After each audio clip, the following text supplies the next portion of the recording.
بسم اللہ الرحمن الرحیم۔ بس اسٹینڈ، لڑکیاں اور تباہی۔ میں پرسوں شام تقریباً 5:30 بجے ایک بس اسٹینڈ کے باہر ایک گاڑی کے انتظار میں رکا ہوا تھا۔ ادھر ادھر دیکھتے ہوئے مجھے سڑک سے گزرتے لوگ ایک طرف بہت دیکھتے ہوئے نظر آئے۔ میں نے اس طرف دیکھا تو کیا دیکھتا ہوں، 2 نوعمر خواتین چلی آ رہی ہیں۔ یہ سب لوگ ان کو دیکھنے میں مصروف تھے کیونکہ ایک خواتین نے سر پر دوپٹہ نہیں لیا ہوا تھا۔ میں گزرنے والے لوگوں کی تعداد، چہروں کے تاثرات اور حرکات نوٹ کرنے لگا۔ 2 منٹ کے دوران یہ میں تقریباً 6 گاڑیاں، 14 موٹر سائیکل، 2 سائیکل، 6-7 پیدل افراد اور 3 گدا گاڑیاں گزریں۔ گزرنے والے حضرات میں مختلف عمر، طبقہ، پیشہ اور حلیہ کے لوگ شامل تھے، جن میں شادی شدہ بھی ہوں گے، غیر شادی شدہ بھی، سیاہ ریش بھی، سفید ریش بھی، جوان بھی، سمجھدار بھی تھے، امیر بھی تھے اور غریب بھی تھے، الغرض ہر قسم کے لوگ تھے۔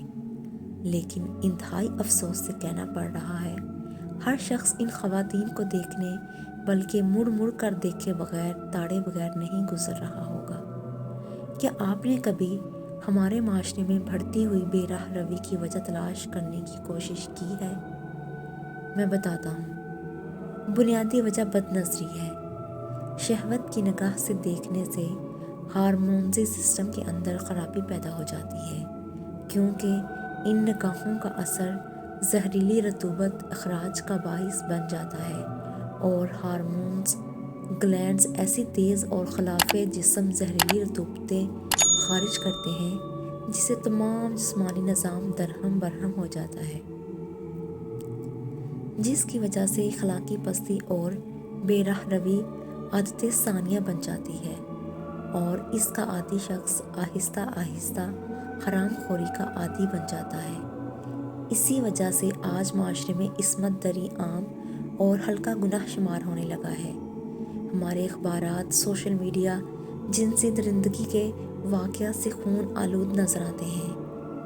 یہ وہ بد نظری کا چسکا اور اخلاقی پستی ہے جو ہمارے معاشرتی تباہی کا باعث ہے۔ ہمارے گھروں میں بد امنی، طلاق اور میاں بیوی کے جھگڑوں کی وجہ یہ بدنگاہی ہی ہے جو ہمارے دل سے حلال کی رغبت ختم اور حرام کی لذت و طلب کو بڑھاوا دینے کا باعث ہے۔ ہم کہتے ہیں دیکھا ہی تو ہے، کون سا غلط کام کیا ہے؟ بھائی، آپ کے سامنے اچانک شیر آ جائے، اسے دیکھتے ہیں دل کی دھڑکن تیز ہو جاتی ہے، پھولوں کو دیکھ کر طبیعت مسرور ہو جاتی ہے، کسی حادثہ کو دیکھ کر طبیعت بے قرار ہو جاتی ہے، تو معلوم ہوا دیکھنے کے 100% اثرات ہوتے ہیں۔ اللہ تعالیٰ ہمیں ہر قسم کی پاکی اور پاک بازی نصیب فرمائے، آمین۔